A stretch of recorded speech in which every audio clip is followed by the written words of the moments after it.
I'm going to start with something that won't seem like it has anything to do with what we just talked about before the break, but it will. So just wait.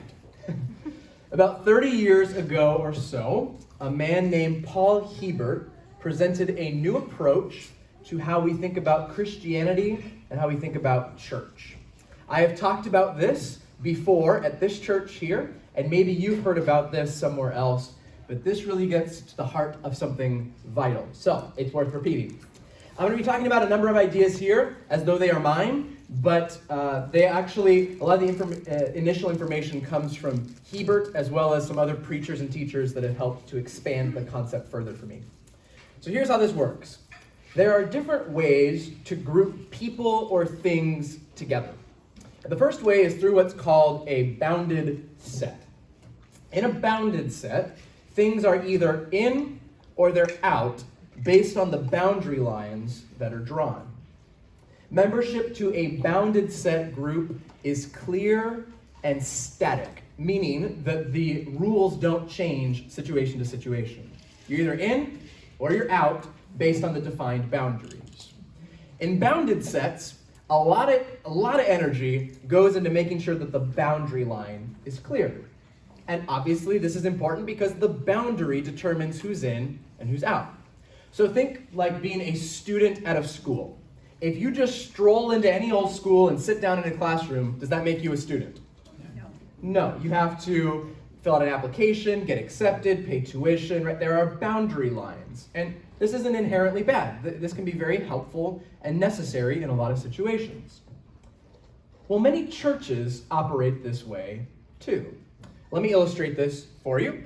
The cross at the center is Jesus, of course, and all the dots around are people. And you can see that there is a boundary deciding who's in and who's out. The people inside have professed the right beliefs or donated the right amounts or behaved rightly enough to be in this community of believers. The ones outside haven't. Now, if a church operates like this, where does all of the energy go?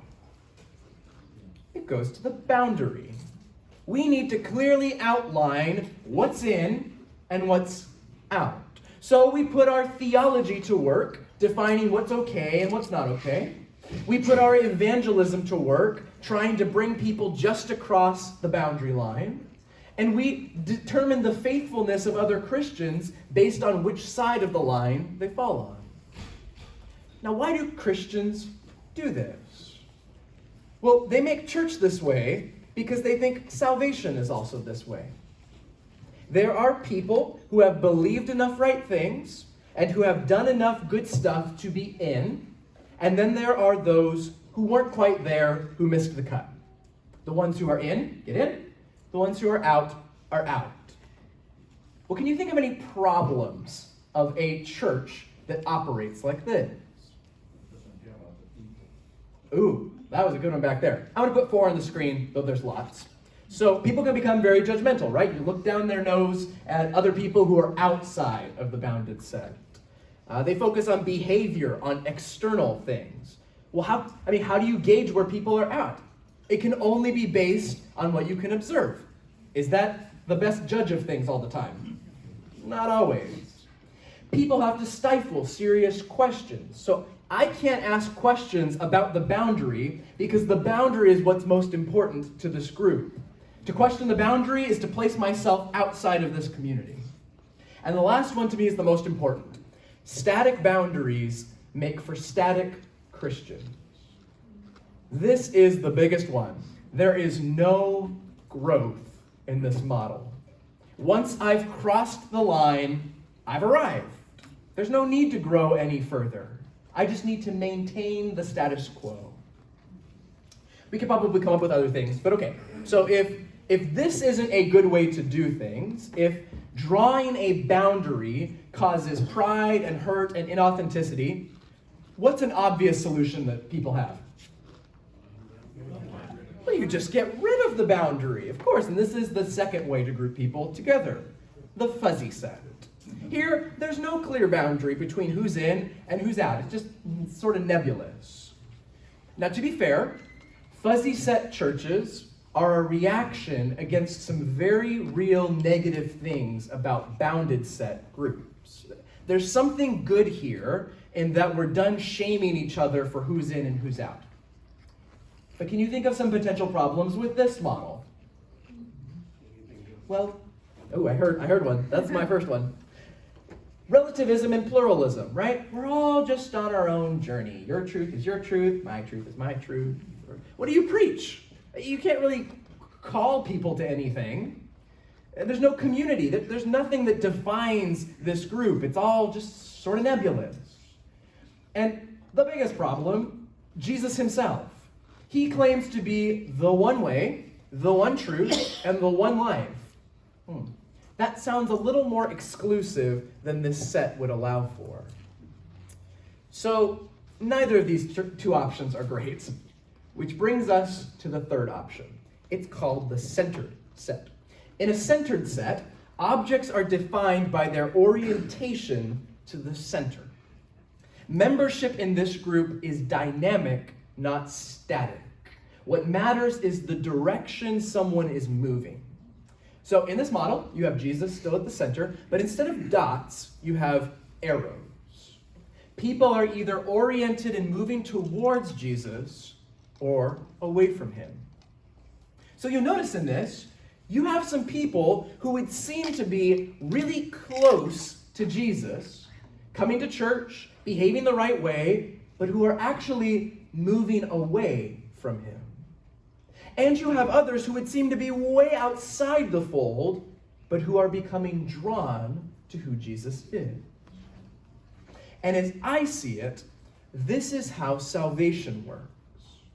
You're not saved by believing the right things or behaving the right way. You're saved by whether or not the trajectory of your life is pointed towards Jesus. Now, let's not split hairs here. This is not a minute-by-minute thing. Like if you follow Jesus your whole life, but then he comes back while you're stealing a cookie out of the cookie jar, well, then you're lost. No, this is about the general orientation of your life. Something that I fully trust God is smart enough to figure out on his own. But now hold up, Pastor Jordan. Are you saying that belief and behavior don't matter? No. But they only matter in correlation to this. Remember, this isn't static. You're moving one direction or the other. So check it out. As you focus on Jesus and you move towards him, your behavior will change as a result, right? As you learn more about him, the Spirit will help to convict your belief. Now, is the arrow of someone else's life easy for us to determine as humans? No. Think just even in the ministry of Jesus. You have some people, I highlighted it in blue here, who are following all of God's commands, and they're studying Scripture religiously, and they're leading spiritual communities, but their hearts are actually oriented away from God. What group of people is this? This would be the Pharisees, right? And Jesus has some strong words for them. He says this, "Woe to you, teachers of the law and Pharisees, you what? Hypocrites. You are like whitewashed tombs, which look beautiful on the outside, but on the inside are full of bones of the dead and everything unclean. In the same way, on the outside you appear to people as righteous, but on the inside you are full of hypocrisy and wickedness." Similarly, you have Judas, another arrow in blue there. He's one of Jesus' 12 closest followers. He's a witness to Jesus' many teachings and miracles, a leader even among the disciples. But is the posture of his heart oriented towards or away from Jesus? Away. Man looks at the outward appearance. God looks at the what? The heart. Up here in the corner, you have a tax collector. His name is Zacchaeus. And Zacchaeus rips people off for a living. He is rejected by his Jewish community for being a sellout to the Roman Empire. He's way outside the religious boundaries. The arrow of his life, it's definitely pointed away from God. But then he hears about Jesus. He gets curious. And while trying to catch a glimpse of Jesus, Jesus sees him, and Jesus invites himself over for dinner, which I always think is funny. And you get a sense that the arrow of Zacchaeus' life takes a turn as he eats with Jesus.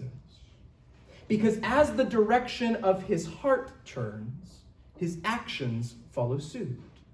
He suddenly, in the middle of dinner, makes a surprise announcement that he's going to give half of his possessions to the poor. And he's going to pay back people that he's cheated 4 times over. And Jesus remarks, today salvation has come to this home. Zacchaeus turned his life around, literally, according to our little illustration, and as a result, he begins to act differently, radically. And Jesus acknowledges that salvation has come to him. Because of his generosity? No. Because of where that generosity was coming from. A reoriented heart. Or here's a better example. Down here at the barely even on the screen there. This guy is a thief and a liar and a criminal. In fact, he's so bad that he's actually being sentenced to die for it. It's obvious to everyone that he is far, far away from the love and justice that characterizes God's kingdom. But as he is hanging on a cross to die, this thief reorients his life to Jesus with just hours to live. And Jesus promises this thief on the cross that he will be with him in paradise. Now, there's no way that this guy can get his act together or repay back the people that he stole from 4 times over like Zacchaeus did. Yet Jesus promises him eternal salvation. Now, it's impossible to say that he qualified to enter into a bounded group. What saved him had to be a reoriented heart. Is this making some sense? Okay. Now, this makes a big difference with how we think about salvation. It's not like just passing a class where you have to have 80% godliness and 20% or less sin in your life, and then you get to heaven. No, that's bounded set thinking. What matters is where your heart is oriented. Are you moving towards Jesus? You may not have everything together in life, but that will come in time. Just keep moving towards the center. So why do I bring this up? As I see it, following God is all about the orientation of the heart, the direction you are going. Is your life centered in Jesus, or is the compass of your life spinning multiple directions? See, the question of this model is not one of behavior or theology. It's a question of worship. Where is your heart oriented? Now, when you think of the word worship, your mind might go to like raising your hands during a praise song or bowing in reverence. Those things are worship, sure. But what is worship at its essence? It is orienting your heart towards something and letting that thing have pull over your life. Whatever we center our life around is what we worship. It can be God, or it can be something else, but it can't be both. There's this great story in 2 Kings chapter 17 where Israel is taken into exile by the Assyrians. And then the Assyrians, they try to resettle the Israelite towns that have now been vacated. So they come in, they start living in the Israelite towns, and they start practicing idolatry. So God sends lions into their towns. It's wild. So the Assyrian king, he's actually kind of smart. He realizes that his people have made the God of this land angry. So what he does is he sends a Jewish priest from exile back to the towns to try and teach his people how to best serve the God of Israel. And you think, oh, well, okay, that's cool. The Assyrians learn how to worship God, but watch what they do. They worshiped the Lord But they also appointed all sorts of their own people to officiate for them as priests in the shrines at the high places. They worshiped the Lord, but they also served their own gods in accordance with the customs of the nations from which they had been brought. Even while these people were worshiping the Lord, they were serving their idols. Guys, come on, this is too good. We do this all the time. We want to have our cake and eat it too. We want to worship God and other things as well. We want to go to church, read our Bibles, and say some prayers to keep a relationship with God. But we also want to give our allegiance to 2 or 3 other things as well. And we naively think that this will work. It doesn't. It doesn't. You can only be heading in one direction or the other. And here's the honest truth. It is hard to stay oriented towards God. The temptation is much greater to focus on other things or to focus on myself. So to combat this temptation, we add practices to our lives that help us stay centered on Jesus. This is why taking time to regularly read your Bible and pray is important. This is why having a community around you who also follows God is important. And this is why Sabbath is important too. Told you we'd get back here eventually. What is Sabbath? It's not just a day off to recharge physically. It is that, but it's so much more. It is also a day of worship, where we reorient our hearts to God, reset to the dynamic that is true, or at least that we want to be true, the rest of the week. And this, to me, is why it matters what day you choose for Sabbath. So let me first show you what the Bible says about the day of Sabbath, and then I'll circle back to why this matters, okay? I'm going to do a quick Q&A with myself with questions that many people have about the Sabbath. And fair warning, these are going to be very brief answers. I would love to have a more in-depth discussion later. Okay, when is Sabbath? So all the way back in Genesis chapter 2, which we looked at before the break, we see that God blessed which day? The seventh day. In the 10 Commandments, it says to remember the 7th day. And the week hasn't changed since. The 7th day is still Saturday. And if you look at creation, the day cycle at creation doesn't go midnight to midnight like we're used to.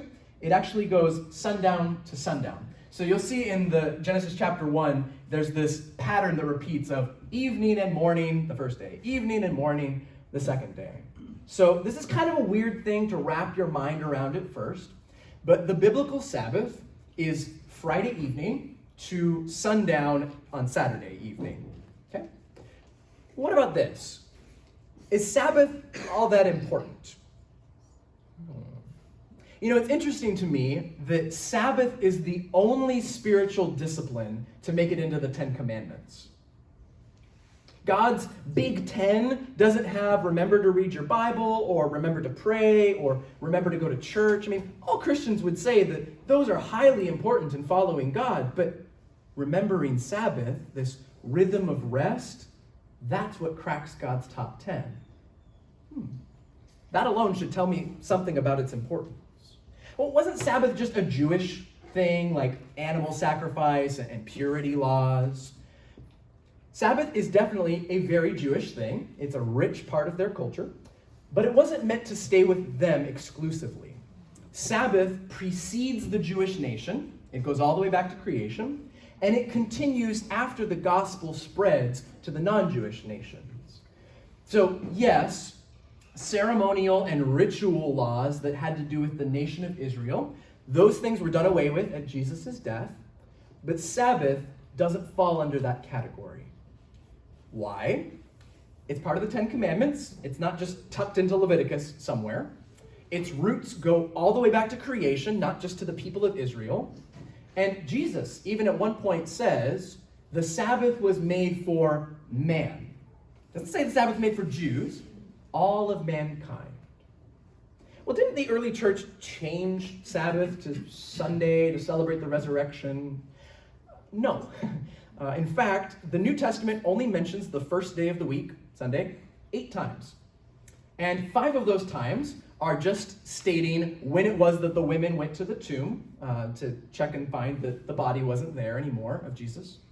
But the other 3 times just mention the disciples having a meeting together on that day. And none of those show any sign of Sabbath moving to Sunday, nor that they were starting something to commemorate the resurrection.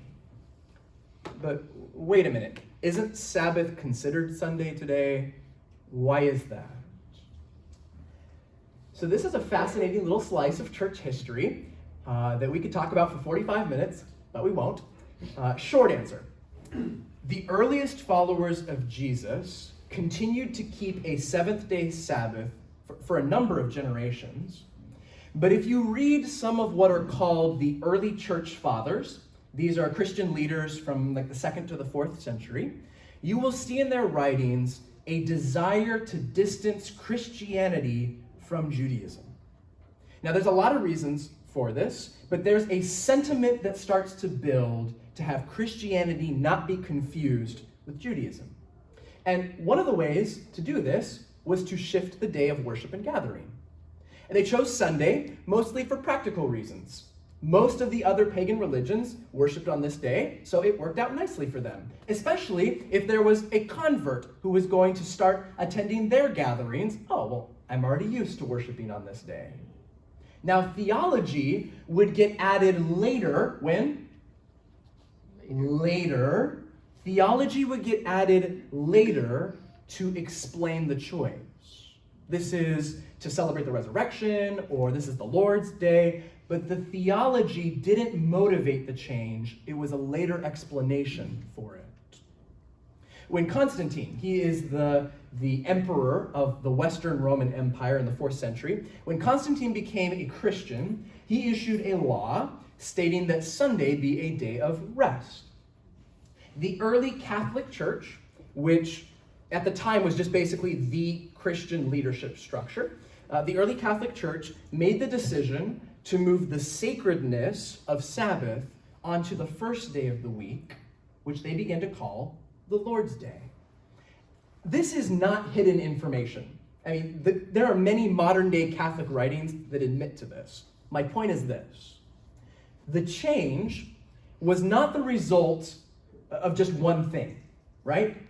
It's a series of small shifts being made. It's gradual. It wasn't like a bunch of church leaders just sat down one day and decided to change everything. No, it was a gradual process. But here's what's key. None of these gradual changes, A, are seen in the Bible, or B, were theologically motivated by the Bible. They were always motivated by political and social reasons.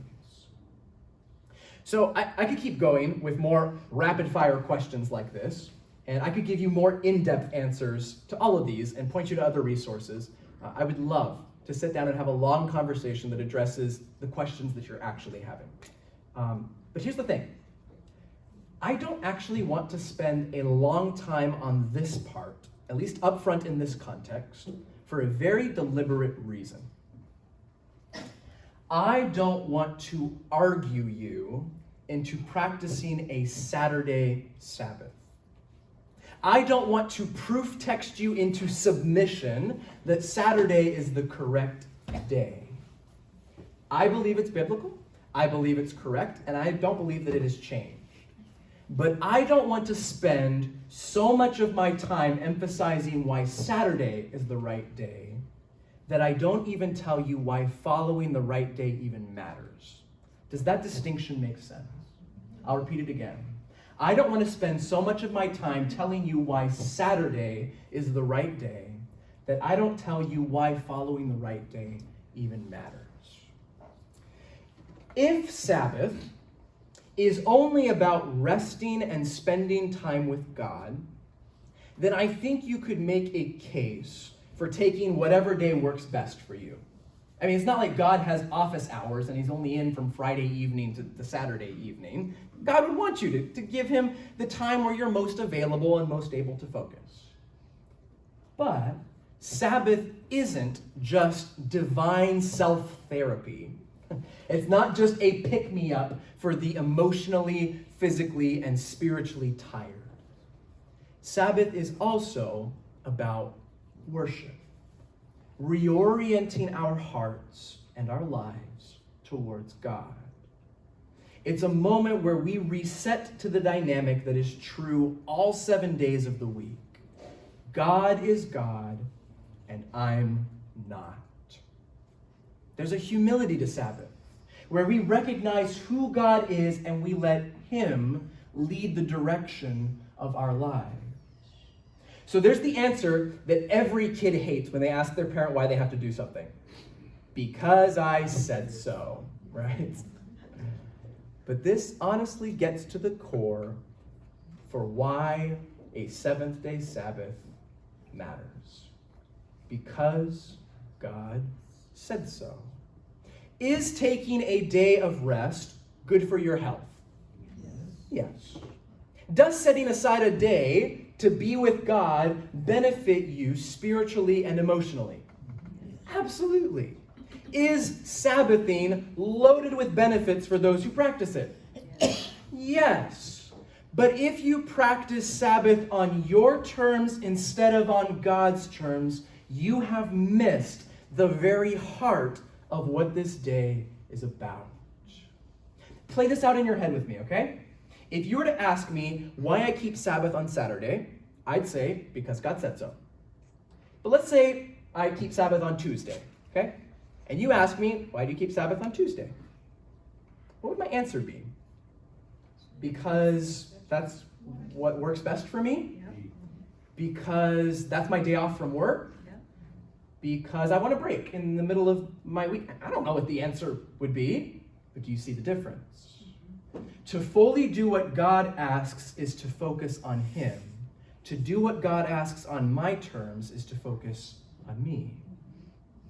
When we rest and we worship on the seventh day, God's Sabbath, we are reminding ourselves that the world doesn't revolve around us.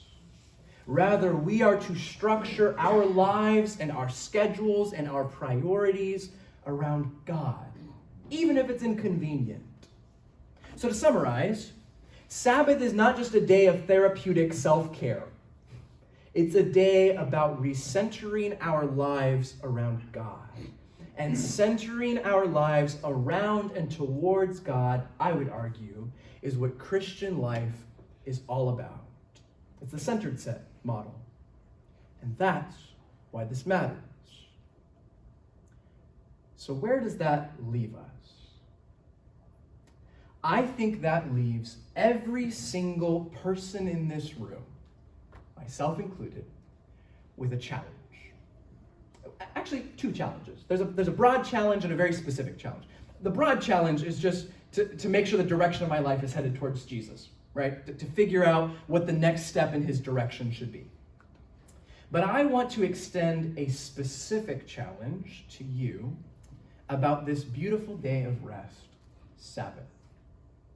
From Friday evening to Saturday evening, I want to invite you to begin a rhythm where you intentionally and especially rest and worship.